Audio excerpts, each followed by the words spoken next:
A massive boat, more like a covered awning, slowly moved across the water, and Abigail leaned on the high rails, admiring the ocean and the wild, overgrown islands that adorned this part of the coast. Abigail was incredibly happy and still couldn't believe what had happened. Not long ago, she was a poor girl from the countryside, working as a maid in a rich house. She could only sigh excitedly while looking at the owner's son. And now, the handsome Gavin was her husband, and he brought her here to rest together on a beautiful island lost in the ocean. But how did it all happen? Abigail smiled, feeling like she was in a fairy tale about the poor, unhappy Cinderella. Only instead of a fairy, she had Aunt Lynn. Lynn had been working as a cook in different rich families for many years and was delighted with her life. One day, when she came to her native village, she met with her niece and told her about the prospects that the metropolis offered to people. "Do you understand that there is an entirely different level of life there? It's just a dream. You can't imagine, Abigail, what kind of houses they have, how people live, or how much money they have." "Auntie," the girl objected with a smile, "but that's their money, not ours." "But they can become yours, silly. If I were as young and beautiful as you, I would never have stayed languishing in this backwater.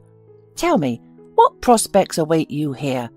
To marry some farmer or blue-collar worker and have a bunch of children who will always cling to your hem?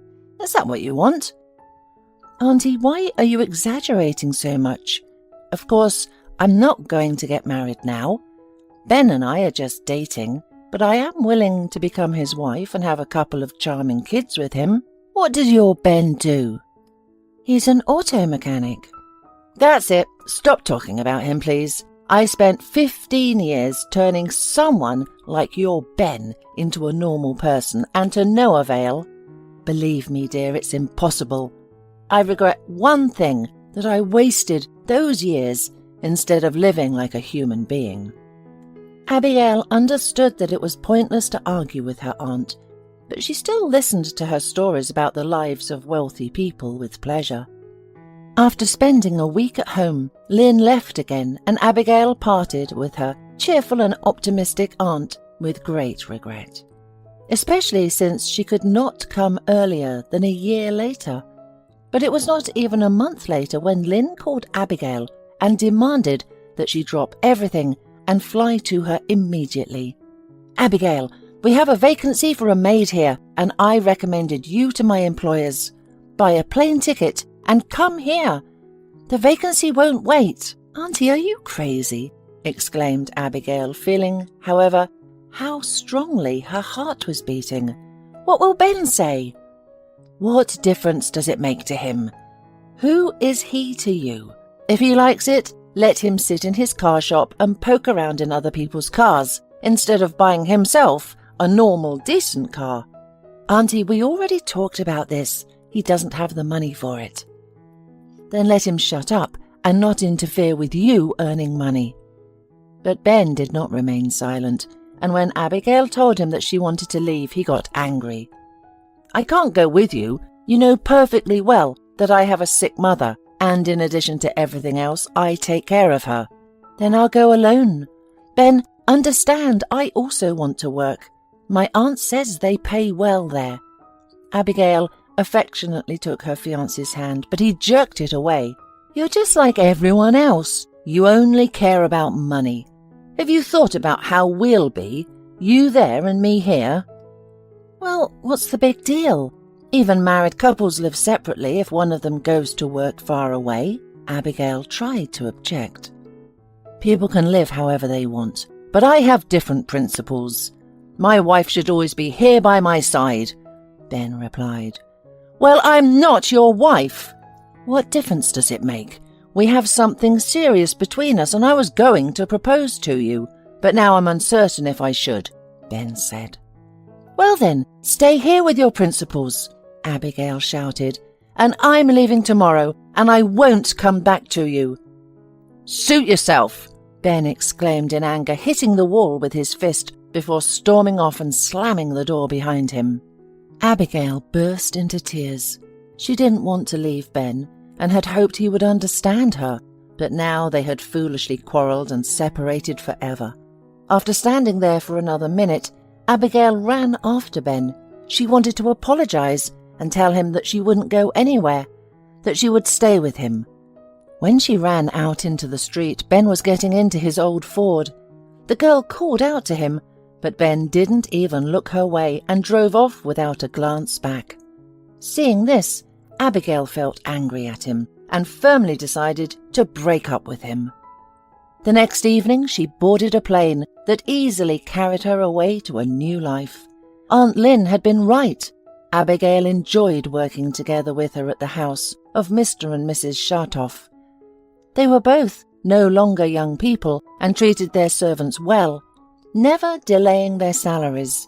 What more could Abigail dream of? Only of their son, Gavin. He had recently turned 30, but still couldn't start a family, preferring short-lived relationships with different girls. This drove Mr. Shartoff crazy, and he often threatened to disinherit his son if he didn't pull himself together. Gavin just laughed at his father's threats, knowing full well that he had a soft and laid-back character. Gavin was the only child of Mr. and Mrs. Shartoff, and he had been used to doing only what he wanted since childhood.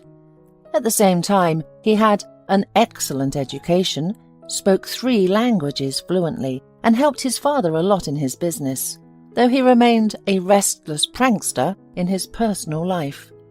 Lately, after breaking up with one of his passions, he had spent a lot of time in clubs and returned from there quite drunk. One evening he came home barely able to stand. Abigail, who was in the living room at the time, managed to catch Gavin to prevent him from falling. "Why don't you take care of yourself?" she said to him, helping him to his bedroom. "You're so sweet," he said, instead of answering, his tongue barely moving. "Looks like I really overdid it today. Oh, thank you. If my dad saw me in this state, it would be bad. Don't tell him, okay?" Abigail laughed. "Okay, I won't." In the bedroom, Gavin asked Abigail to undress him, and she complied, then helped him to lie down. A minute later he was already asleep, and she, standing over him for a moment, neatly folded his clothes and went to her room. From that evening on, Abigail felt her heart pounding at the sight of Gavin, and if he hadn't noticed her before, now he was throwing interested glances at the girl. This made her blush and hurry away somewhere, but one day, accidentally bumping into him in the hallway, she ended up in his arms and nearly went crazy with happiness when he kissed her. With difficulty regaining her senses, Abigail broke free from his grasp and hurriedly went to her room.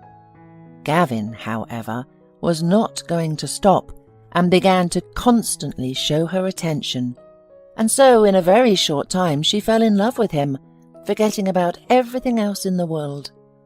One night he came into her room and woke her up with a kiss. Abigail tried to resist, but she couldn't. For almost 2 weeks, Gavin came to Abigail every night, until one day Lynn caught him in bed with her niece. She had a headache and decided to ask Abigail for some pills, but when she entered the room, she froze at the sight of what she shouldn't have seen. Without hesitation, Lynn shouted for the whole house to hear, and Gavin's parents came down to find out what happened. "Your son seduced my niece," Lynn declared to Mr. Shartoff. "Of course, she's also at fault, but you can understand the girl. Naive fool believes in love at first sight, and couldn't resist him. Who will need you now? And he, as usual, is drunk. Just look at him." "Don't worry, Lynn," Gavin's father said angrily. "My son will marry your niece, since he likes her so much, and maybe I'll finally have some grandchildren." Gavin's mother cried. Gavin started shouting at his father. Abigail was crying too, huddled in the corner. Only Lynn stood calmly, with her arms crossed and a victorious look. The scandal was grandiose, and in the end, Gavin left the room slamming the door with all his might. His parents followed him. Alone with her aunt, Abigail became brave. "Why did you do all this?" "I didn't want anyone to know." "Listen, since you let him into your bed, finish what you started. And think, do you want to be his wife or just another abandoned girl he wiped his feet on? Do you know why the maid who worked here before you left? Because he brainwashed her in the same way and then left her, threatening to ruin her reputation if she told someone. In the end, he paid her a little and advised her to leave his house. She wasn't lucky to have an aunt like me, and believe me, I'll make sure you become his wife, and then we'll see how it goes." Lynn kept her word, and 2 months later, Abigail became Gavin's wife. Mr. Shartoff organised a magnificent wedding, but the newlyweds couldn't go on a honeymoon because Gavin was too busy with his business. Only 6 months later, he finally managed to take 2 weeks off to rest with his wife on the ocean coast. "Listen, Gavin, can we go to some island? I saw pictures in magazines. It's so beautiful," Abigail asked her husband. "Okay," he agreed, looking at her strangely. "You'll have your island." And now they were sailing on this huge, strange boat, with a couple of locals manoeuvring it skillfully between the islands. While Abigail was admiring the beauties of nature, Gavin was talking to the ship's owner. "Is this a residential island?" he asked, pointing to a patch of land covered in lush greenery. "It used to belong to some millionaire," he replied eagerly. "Well, no one has been here for many years." "Why?" "That millionaire I told you about. He had the largest serpentarium here.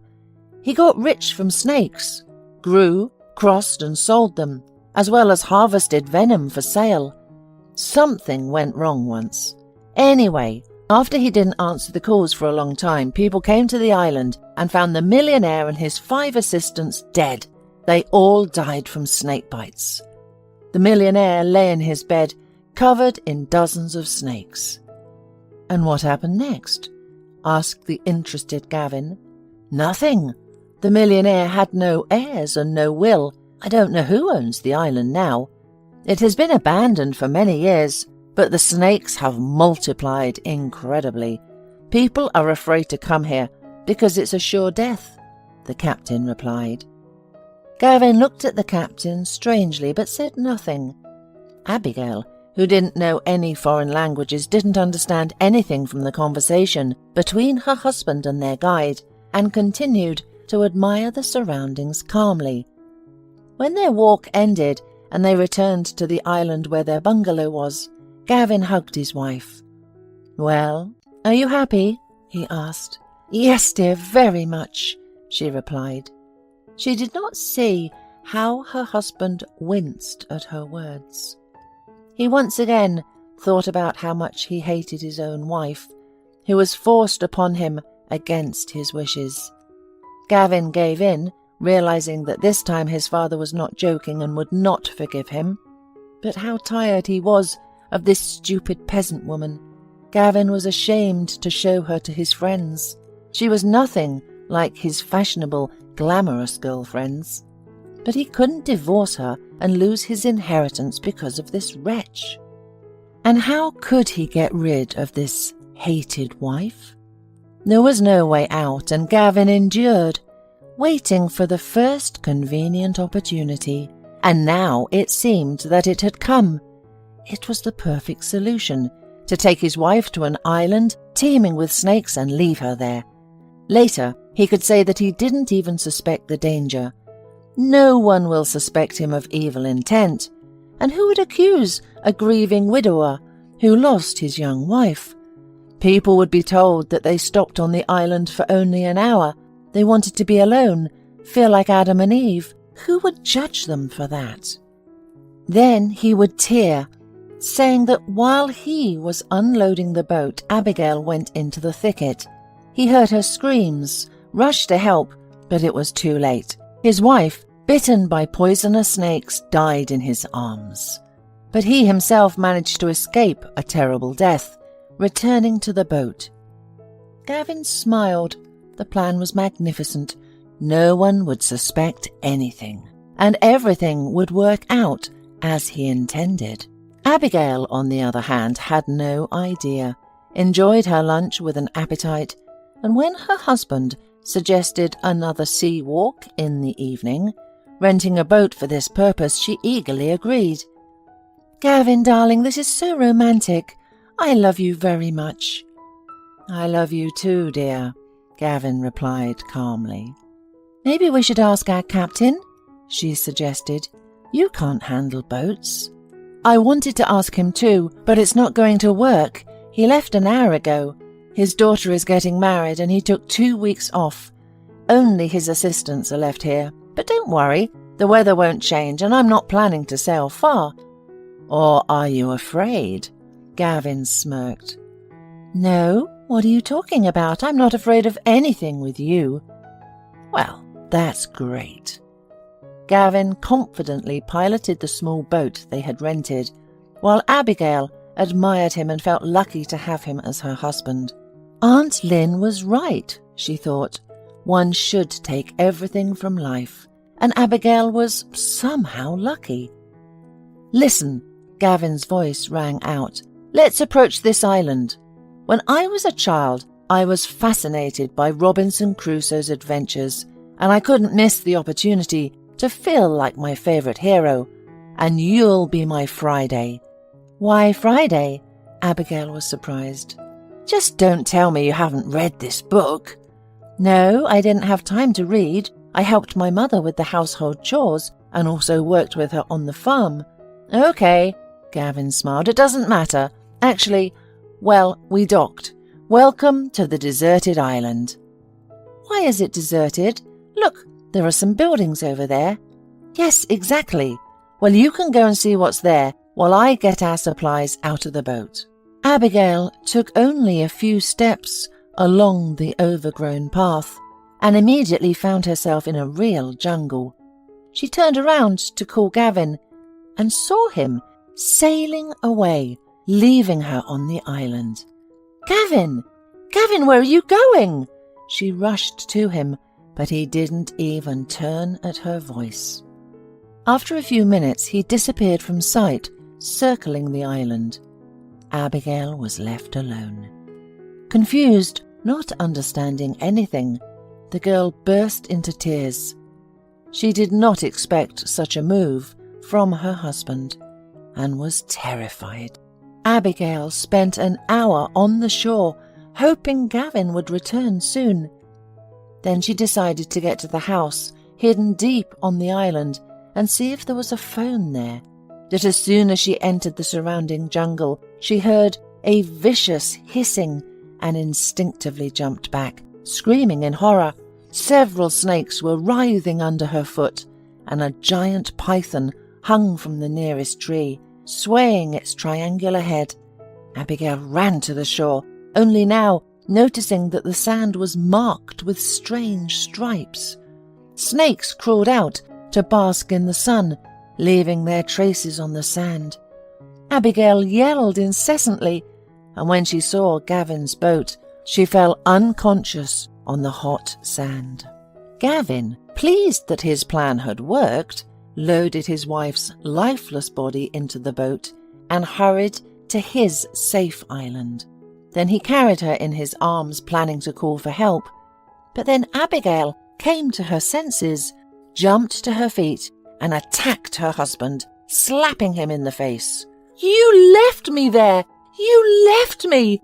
Wanted those creatures to eat me! I hate you! I hate you!"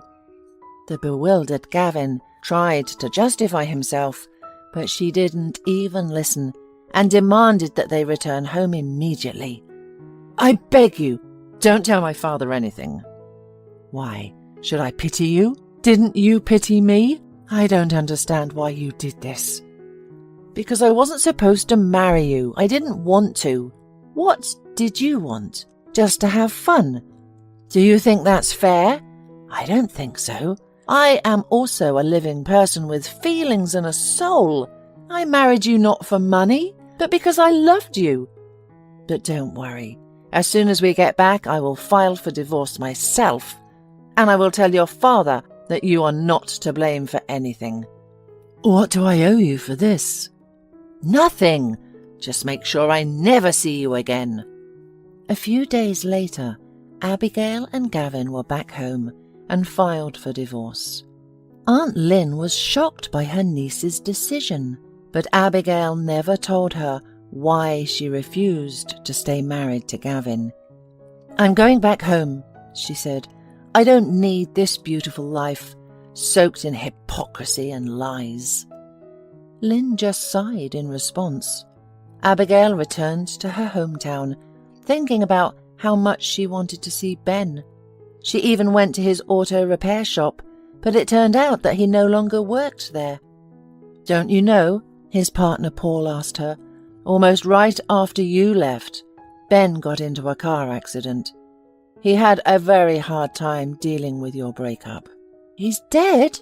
Abigail exclaimed. No, he's alive, but he can only move around in a wheelchair now.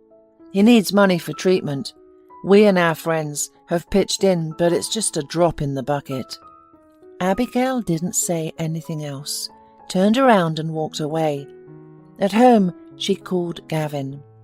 Listen, I would never ask you for help, but I want you to help one person. He needs to get back on his feet. My life for his life. This is my only request. Okay, I'll do everything. We have acquaintances in Germany. They will help, Gavin said. And also, Abigail, please forgive me. 3 years passed. Abigail was married to Ben, gave birth to a son for him, and only then realized that she was perfectly happy. Ben knew where the money for his treatment came from.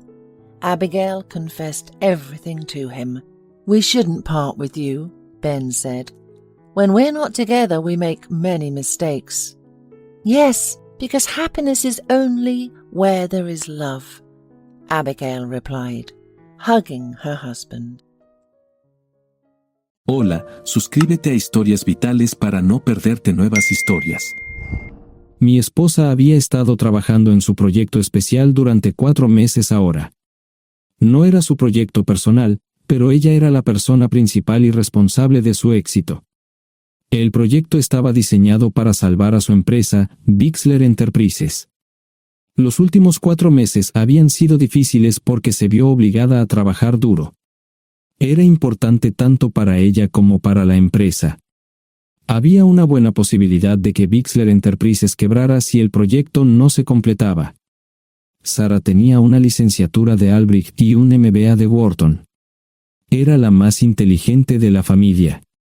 Yo empecé a trabajar como mecánico de autos justo después de la secundaria y después de 21 años seguía siendo mecánico de autos.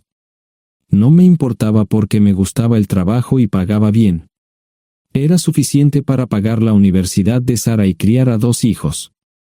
No vivíamos lujosamente, pero estábamos bien. Los niños ya se habían mudado, y las cosas iban bastante bien con nuestros ingresos. Sara quedó embarazada 3 meses después de casarnos a la edad de 18 años. Durante los primeros años de nuestro matrimonio, vivimos con mis padres. Ellos tenían una gran casa vacía ya que 4 de mis hermanos se habían mudado. Eso significaba que teníamos una niñera mientras Sara completaba sus primeros años de universidad. Debido a 2 embarazos, la carrera de 4 años le llevó 6 años completarla. Fue difícil, pero lo logró. Siempre tuve trabajo y nunca me faltó trabajo extra si lo necesitaba. Después de que Sara se graduó de Wharton, alquilamos nuestro propio lugar. Tuvo ofertas de trabajo de varias empresas grandes, pero todas requerían que nos mudáramos. A mí no me importaba, pero Sara quería quedarse cerca de casa. Por eso decidió trabajar en Bixler Enterprises. Pagaba bien, pero lo más importante, le daba responsabilidad y la oportunidad de avanzar. Sara era una empleada trabajadora y dedicada. La presentación es el jueves en el Hotel Thyssen en Filadelfia. Tomé unos días libres en el trabajo para ayudarla según fuera necesario. Al final, todo lo que logré fue hacerle algo de comer cuando llegaba a casa. No sabía nada sobre su trabajo, ni tampoco quería saber. Los negocios corporativos de alto nivel me aburrían. Empresarios de Europa, Asia y América del Sur venían aquí, la empresa pagaba sus boletos de avión y proporcionaba habitaciones en el Hotel Thyssen mientras estaban aquí.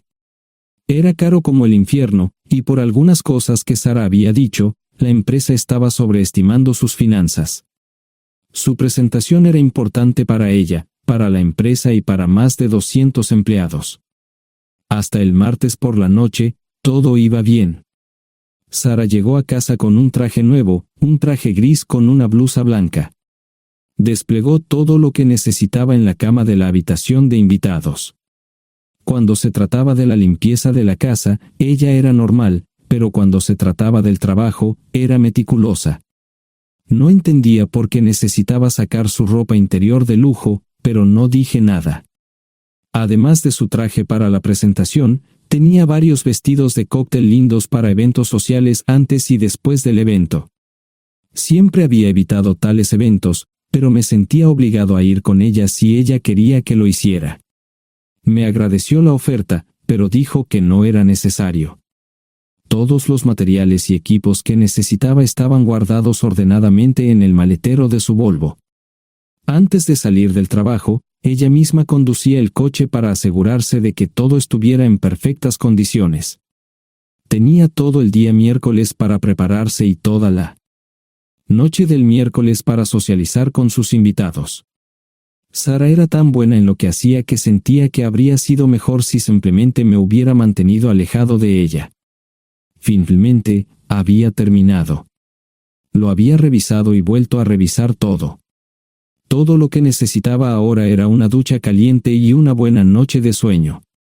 Supongo que mi error fue que empecé a revisar sus cosas después de que Sara comenzara a ducharse. Pensé que estaba ayudando, pero resultó ser lo contrario. Estaba moviendo cosas en la cama cuando un pequeño sobre blanco cayó del bolsillo lateral de su bolso de maquillaje. Una carta de una farmacia, pero no del tipo que solemos usar. Dentro había 10 pastillas. No tenía idea de qué era, Pren, y las instrucciones eran confusas. Si es necesario, tomar una pastilla y luego una segunda pastilla 12 horas después.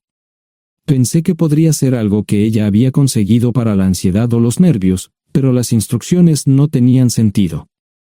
La receta estaba escrita a su nombre el lunes. Volví a poner el sobre en su lugar mientras ella terminaba de ducharse. Decidí que quería saber más sobre Pren antes de contarle sobre ello. Por supuesto, si lo mencionaba, significaría que estaba revisando sus cosas. Odio los dilemas. Mientras Sara se preparaba para dormir, fui a nuestro ordenador doméstico y busqué. 10 minutos después, me uní a mi esposa bajo las sábanas.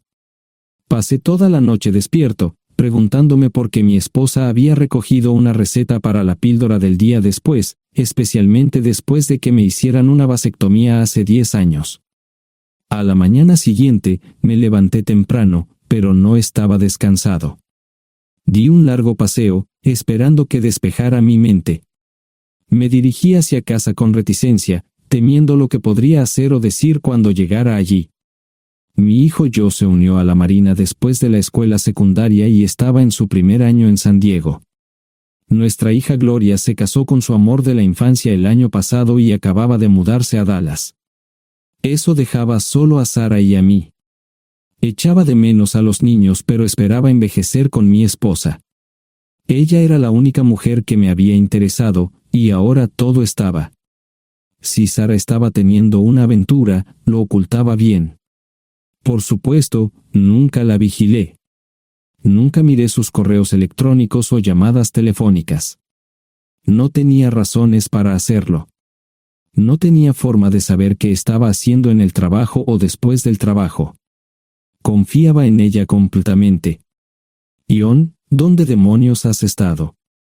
¿Quieres huevos o algo? No, solo café. No me sentía con muchas ganas de hablar. ¿Qué pasa, cariño? Solo son 3 días. Puedes venir si quieres, pero te aburrirás como una ostra. No, realmente no quiero ir, pero odio dejarte sola. Me preocupo cuando no estás aquí. Es muy dulce, querido, pero estará bien. No voy a salir del hotel en todo este tiempo. Pasaré la mayor parte del día asegurándome de que la sala de conferencias esté lista, y esta noche tendré una agradable charla con nuestros posibles clientes. Mañana, probablemente ni siquiera tendré la oportunidad de ir al baño. Llegaré a casa lo más temprano posible el viernes, te prometo un gran fin de semana si sabes a lo que me refiero. Todo eso suena bien, pero no puedes culparme por preocuparme. Soy un mecánico de autos, y tengo una esposa hermosa y exitosa. A veces tengo la sensación de que estás menos interesada en mejorar nuestra situación familiar que en avanzar en tu carrera. Detente, maldita sea, Ion. Siempre he respetado lo que haces para ganarte la vida y nunca he insinuado lo contrario. Criaste a 2 grandes niños y me pusiste a través de la universidad. Eres un gran esposo, un gran padre y un buen proveedor, y nunca olvides eso. Terminé mi café mientras ella recogía la mesa. ¿Quieres que te llame? No, no es una buena idea. Tendré el móvil apagado, y voy a apagar el teléfono de la habitación por la noche para poder dormir. Te llamaré siempre que pueda. La ayudé a cargar el coche, era tan meticulosa con eso como con todo lo demás. Trabajando, le llevaría 3 horas llegar al Hotel Thyssen. Me quedé en el porche y la vi marcharse. No me molesté en preguntarle por las pastillas. Pasé el resto de la mañana en el porche. No recuerdo haberme preocupado tanto como ahora. Me sentía pequeño e insignificante. Me sentía fuera de mi liga. Era un tipo de pueblo con un trabajo mediocre y una esposa exitosa. Era una combinación equivocada. Debería haberlo notado antes. Me sentía estúpido. El mejor traje que tenía era una chaqueta azul y un par de pantalones. Al menos tenía algunas corbatas, aunque tenían 10 años de antigüedad. Acababa de terminar de vestirme cuando sonó el teléfono fijo. Oye, cariño, solo quería avisarte de que llegué bien. ¿Tuviste un buen viaje? Supongo que el tráfico no estaba demasiado denso. Estuvo bien. Te llamaré esta noche. Ahora tengo que irme. Estoy en la habitación 714, Sara. Puedo estar en casa de mis padres o en la de mis hermanos esta noche si quieres llamarme a mi móvil. De acuerdo. Suena el teléfono móvil. Te quiero, tengo que irme. Me tomé mi tiempo para llegar a Filadelfia. No fui directo al Thyssen, primero me detuve y compré un filete con queso. Prometí hacer una larga noche. No estaba seguro de qué iba a hacer. Estacioné en el garaje del hotel y simplemente esperé. Tarde o temprano, tenía que entrar en el hotel. Simplemente no podía decidir cuándo hacerlo. El sonido de mi teléfono celular me ayudó a tomar mi decisión. Ion, solo quería avisarte de que todo se ha arreglado. Ahora voy a bajar para encontrarme con algunas personas y cenar. No olvidaste nada, ¿verdad? No, todo está bien. Tengo todo en mi habitación para mañana. ¿Necesitas algo? No, Ion, relájate. Voy a apagar mi teléfono. Te llamaré mañana por la mañana. ¿De acuerdo? Ríe, diviértete. No es divertido, Ion, es trabajo. No parecía estar demasiado fuera de lugar. El vestíbulo, el restaurante y las salas de conferencias estaban llenos de gente, así que pude pasar desapercibido. Había un folleto pequeño y bonito que mostraba el diseño de todas las habitaciones del hotel. Me paseé por las diferentes habitaciones y me detuve en las paredes, mirando alrededor entre la multitud. No tenía ni idea de qué haría si Sara me veía. Lo averiguaría si y cuando eso sucediera. Encontré un tablero de eventos que enumeraba todas las habitaciones que estaban siendo utilizadas por los diversos grupos. Bixler Enterprises no tenía habitaciones disponibles para el miércoles por la noche. Esto me pareció interesante.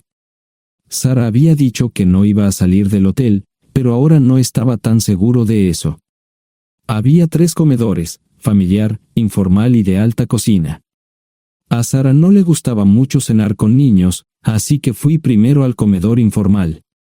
Solo me llevó 5 minutos asegurarme de que no estaba allí.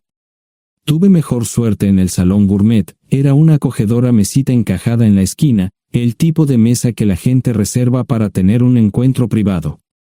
Sarah llevaba un vestido de cóctel negro con un escote pronunciado y perlas, se veía elegante y su acompañante parecía apreciarlo. Conocía a algunas personas con las que trabajaba Sarah y él no era una de ellas. Me resultaba familiar, pero no había forma de que pudiera recordarlo. Había muchas sillas libres, así que no tuve problemas para cruzar la sala. Había velas y pequeños candelabros de cristal en las mesas. Apagué la mía y le dije al camarero que me molestaba por el glaucoma. Pedí el plato de pollo de siempre y me acomodé. El camarero me sirvió el café por tercera vez. Disculpe, el tipo en la mesa de enfrente me parece muy familiar. ¿Sabes quién es? Sí, ese es Malcolm Eugene Foote. Es miembro del Consejo Municipal, se espera que se postule para el Congreso en los próximos años. ¿Es esa su esposa con él? Es muy bonita.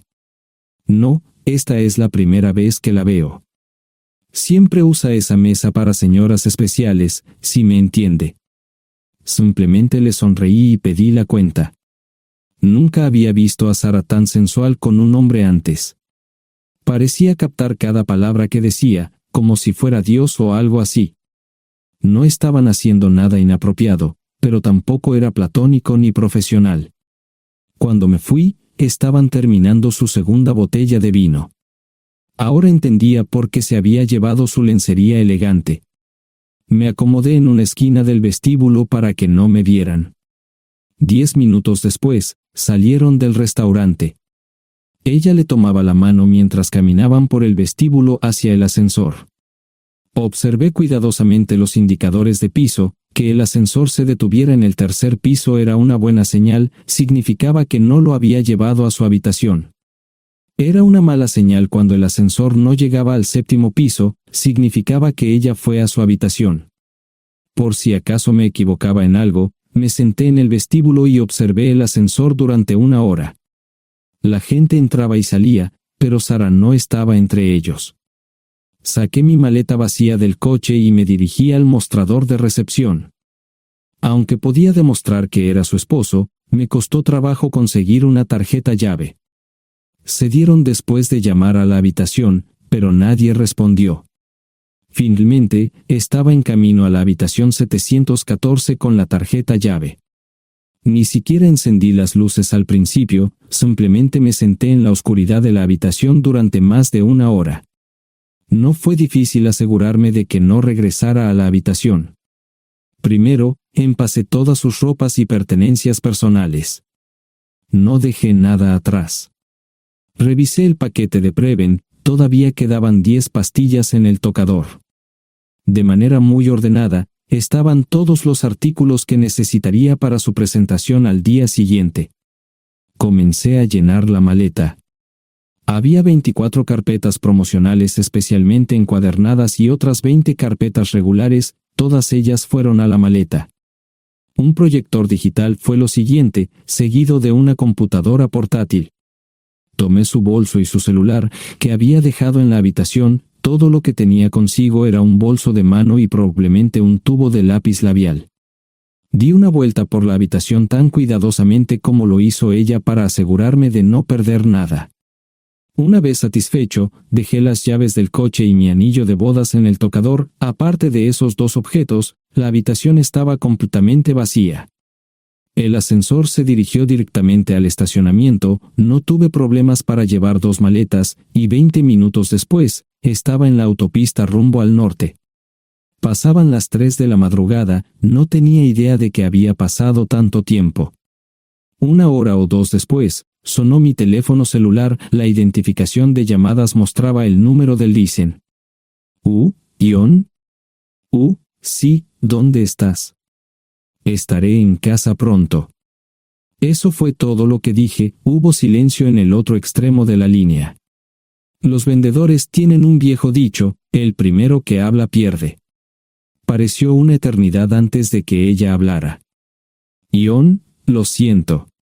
No preguntó nada y simplemente colgó. Apagué mi teléfono, era obvio que había regresado a su habitación. Más tarde ese día, tenía que dar una presentación que salvaría a su empresa y le daría un ascenso. Metí las maletas en el desván del garaje, Sara nunca iba allí y nunca pensó en buscar algo allí. Por supuesto, en este punto, estoy bastante seguro de que no importaba. Primero, recogí todas mis ropas y pertenencias personales, la mayoría de los hombres tienen sus propias herramientas, generalmente es un requisito para el trabajo.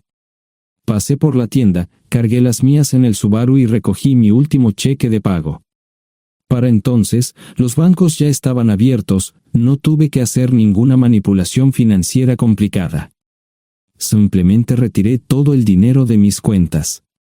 Almorcé en Hagerstown, Maryland. Tenía suficiente dinero para vivir durante unos años, pero sabía que estaría buscando trabajo muy pronto. Sara y yo éramos parecidos en eso de que a ambos nos encantaba trabajar. La voy a extrañar. Pasé un par de horas en las cuevas del Uray y alquilé una habitación cerca de Whitewell. No tenía idea de qué iba a hacer. Era sábado, y me encontré sentado en el acuario de Chattanooga, observando la naturaleza que nunca había visto antes. Pasé unas horas simplemente relajándome y decidí que era un buen lugar para estar. Compré un pase anual para el acuario y, para la hora de la cena, tenía un lugar donde quedarme. Era un remolque móvil en el parque, pero estaba amueblado y era económico. No necesitaba mucho. La primera cosa que haría el lunes por la mañana sería conseguir un trabajo. Un buen hombre de mantenimiento siempre puede conseguir un trabajo, especialmente si está dispuesto a trabajar duro. Podría permanecer discreto hasta que fuera el momento de renovar mi licencia de conducir o las etiquetas del coche, me preocuparé por eso cuando llegue el momento. El domingo por la tarde, llamé a Gloria. Me sentí obligado a informarle sobre lo que estaba sucediendo, pero Sara ya se lo había contado. Fue bastante franca con Gloria sobre lo que había pasado, dijo que había engañado, que la sorprendí, que me fui y que ella perdió su trabajo. Me sentí mal porque ella perdió su trabajo, pero ese era el precio que tenía que pagar. Le pedí a Gloria que le dijera a Josh lo que estaba sucediendo la próxima vez que hablara con él. También le dije que la llamaría aproximadamente una vez al mes para verificar cómo iban las cosas. No le dije dónde estaba. Para el mediodía del día siguiente, tenía un trabajo. En realidad, estaba a poca distancia del parque de remolques, con el Waffle House a mitad de camino. ¿Qué más podría querer un hombre? No sé cómo manejaron el papeleo, pero me estaban pagando $20 por hora sin hacer preguntas. Estaba feliz, y ellos también. Ni siquiera tendría que tocar el dinero que traje conmigo. Unos 2 meses después, Gloria me informó que Sara se había mudado de la casa y estaba viviendo con sus padres. Gloria no sabía nada más, pero estaba feliz de que estuviera estable y le estuviera yendo bien. Josh me llamó desde San Diego solo para informarme que iba a hacer un crucero. Era técnico en aviónica en un portaaviones, intentó explicar qué hacía exactamente, pero estaba más allá de mi comprensión. Nunca supe mucho sobre cosas técnicas. Ambos tuvieron cuidado de no decir nada malo sobre su madre, aprecié eso. Después de eso, todo siguió como siempre. Comencé a hablar con Gloria al menos semanalmente, Josh y yo comenzamos a enviar correos electrónicos regularmente. Gloria hablaba regularmente con Sara, pero decía muy poco sobre lo que estaba haciendo o dónde estaba. Nunca presenté la solicitud de divorcio, y parece que Sara tampoco lo hizo. Tengo una licencia de conducir de Tennessee y las etiquetas en el Subaru. Comencé a frecuentar un bar local un par de veces al mes y tuve encuentros casuales. 2 mujeres se alternaban como mis compañeras nocturnas regulares. No buscaban compromisos, y yo tampoco. Parecía funcionar bien para todos nosotros. La vida era buena. Eso fue hace mucho tiempo, y gradualmente olvidé a Sara. Con el tiempo, el Subaru comenzó a darme problemas. Había olvidado cuánto tiempo había pasado. Tenía más de 200,000 millas. Estaba reflexionando sobre esto con una jarra de cerveza un día cuando me di cuenta de que habían pasado casi 5 años desde que me fui de casa.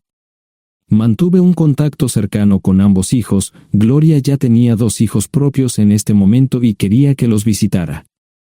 Josh casi se casó con una mujer tailandesa, pero en el último momento se negó. Por lo general, trabajaba 6 días a la semana y usaba el domingo para recuperarme del sábado por la noche. No había ninguna buena razón para que alguien llamara a la puerta de mi remolque a las 6 de la mañana de un viernes. Su grosería fue recompensada por un hombre medio desnudo abriendo la puerta. Los calzoncillos del día son repugnantes, y la dama en la puerta, juzgando por la expresión en su rostro, estuvo de acuerdo conmigo. Ella apartó la mirada, pero su compañero no parecía impresionado. Norm habría usado pantalones, pero en un momento como este, los invitados me molestaron.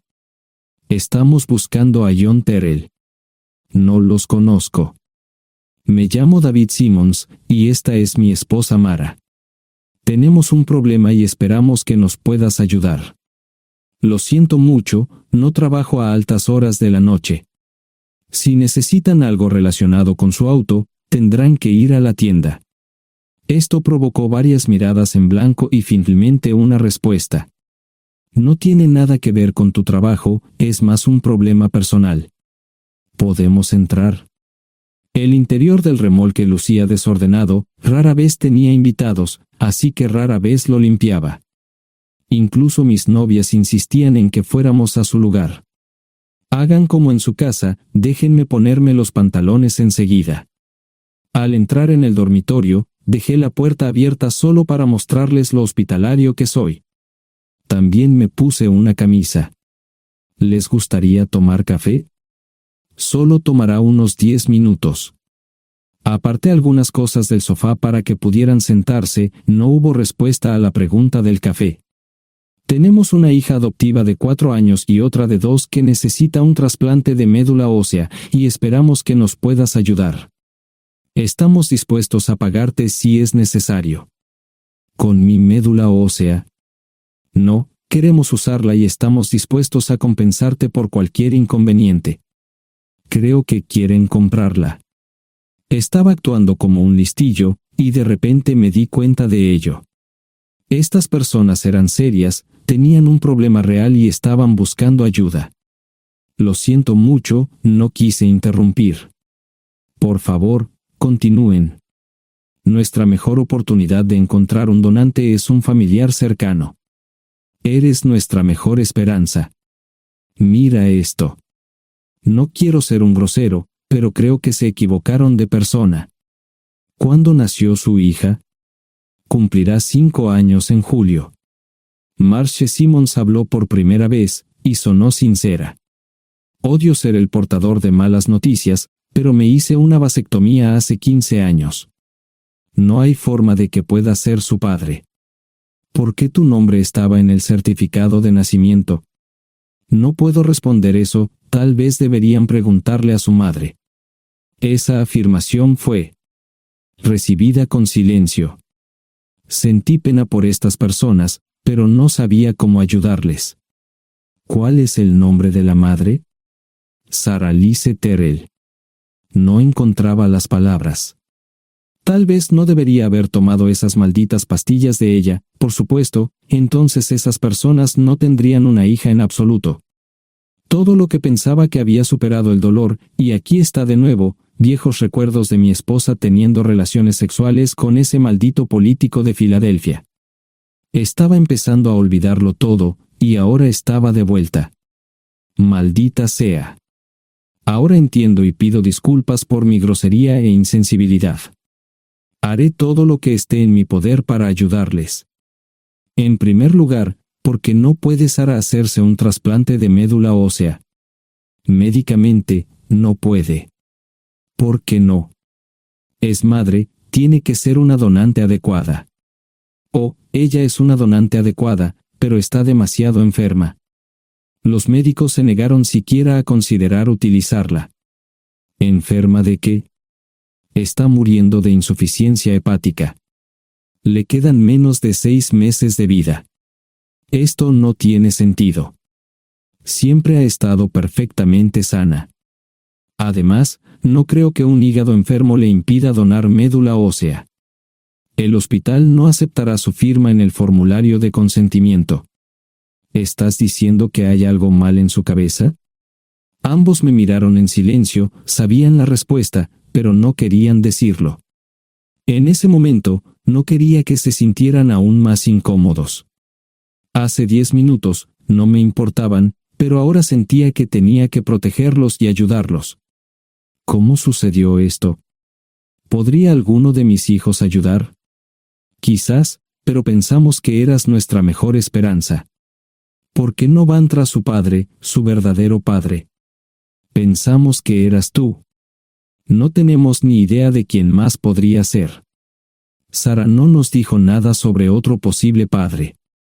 De hecho, ella no estaba en condiciones de explicar nada, agregó Mara. Obtuvimos la mayoría de nuestra información de la agencia de adopción. Tuve que preparar café y hacer pis, permítanme un momento. Dejé a mis invitados sentados mientras preparaba el café. Solo tomó unos minutos. Mientras se preparaba, fui al baño, algo que necesitaba hacer urgentemente. Traté de ser discreto, ya había avergonzado lo suficiente a Mara. ¿Dónde viven? En Westchester, Pensilvania. Les haré una oferta. Si les digo quién es el verdadero padre de su hija, deben prometerme que lo perseguirán sin descanso hasta obtener lo que desean. ¿De qué estás hablando? El padre de su hija es un político prominente en Pensilvania. Por supuesto, negará todo y probablemente les proporcionará documentos legales para detener sus esfuerzos. Si acuerdan presionar lo suficiente para que él admita que la niña es suya, podrán avergonzarlo y obligarlo a hacerse un trasplante de médula ósea. Eso es lo que quieren, ¿verdad? Sí, claro, pero ¿cómo hacemos eso? No lo sé. Soy mecánico. Trabajo con metal para ganarme la vida. Creo que la mejor manera sería utilizar la televisión, la radio y los periódicos. Los políticos harán cualquier cosa para evitar una mala publicidad. ¿Tienen amigos que puedan ayudar? Bueno, ahora ambos estaban sonriendo. Debo haber dicho algo que les dio esperanza. Creo que podemos hacer esto. ¿Quién demonios es él? Malcolm Eugene Foote. Se postula para el Senado de los Estados Unidos. Apuesto a que hará cualquier cosa para evitar una mala publicidad.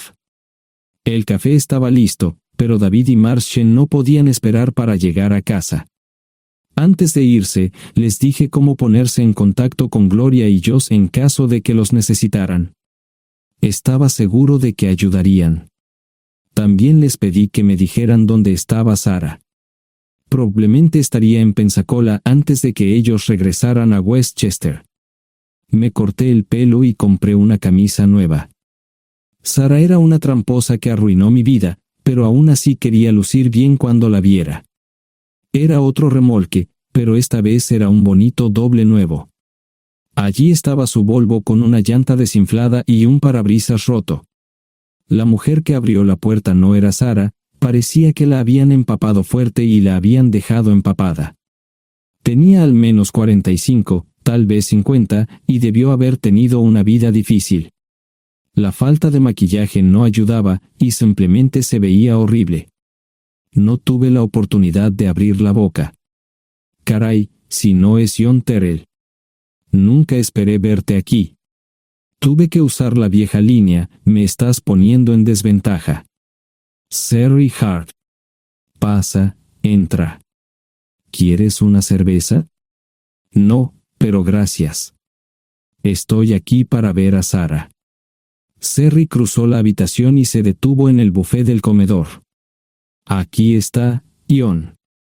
Mírala todo lo que quieras. Su mano señalaba una urna de latón que estaba en el centro del buffet vacío. Supongo que llegué demasiado tarde. No me moví, solo me quedé mirando el contenedor frente a mí. ¿Puedo tomar una cerveza ahora? Sara se mudó a Pensacola después de dar a su bebé en adopción. Compró el remolque con el dinero que recibió de Bixler Enterprises después de que la despidieron. Tenía una participación en las ganancias, 401k, y vacaciones y días de enfermedad.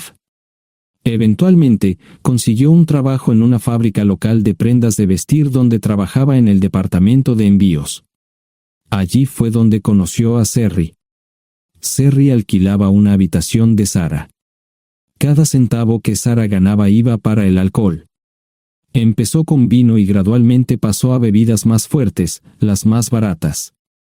Eventualmente, perdió su trabajo debido a su alcoholismo y se vio obligada a usar sus ahorros. Nunca salió con nadie ni salió a ningún lado. Cerri se quedó con ella, pagó sus servicios públicos y compró alimentos que Sara no comía. Le llevó más de 3 años quitarse la vida. Increíblemente, ella tenía un testamento y me dejó un doble remolque y un Volvo. Cerri explicó que Sara estaba tan angustiada por lo que había hecho que simplemente se rindió. No intentó evitar el embarazo ni siquiera terminarlo. La adopción se había arreglado meses antes de que naciera el bebé. Nunca volvió a trabajar, excepto en los trabajos clandestinos que hacía mal. Cerri dijo que Sara no parecía tener ambición ni propósito en la vida. Sara hablaba mucho de mí pero tenía miedo de intentar contactarme. Gloria le dio mi número, pero nunca me llamó. Era como si su aventura de una noche la hubiera lastimado más a ella que a mí. Estuve allí durante 2 semanas y luego vendí el remolque de Cerri por $1 y obtuve $3,000 por el Volvo. 2 días después, estaba en Westchester visitando a mis nuevos amigos David y Marche. Malcolm Eugene Foote resistió al principio, pero David y Marche lo presionaron hasta que cedió. Insistió en pruebas de ADN, que demostraron que era el padre. Para salvar la cara, más o menos lo obligaron a someterse a un trasplante de médula ósea, que fue exitoso. La carrera política y la vida familiar de Malcolm no dejaron una impresión favorable. Su caída en las encuestas fue tan rápida que el partido lo reemplazó por otro candidato unos meses antes de las elecciones. Su esposa solicitó el divorcio y fue muy pública al respecto. Sara y yo estamos viajando ahora a Dallas para ver a Gloria y a mis nietos. No sé cuánto tiempo mantendré a Sara conmigo, probablemente hasta que tenga a alguien.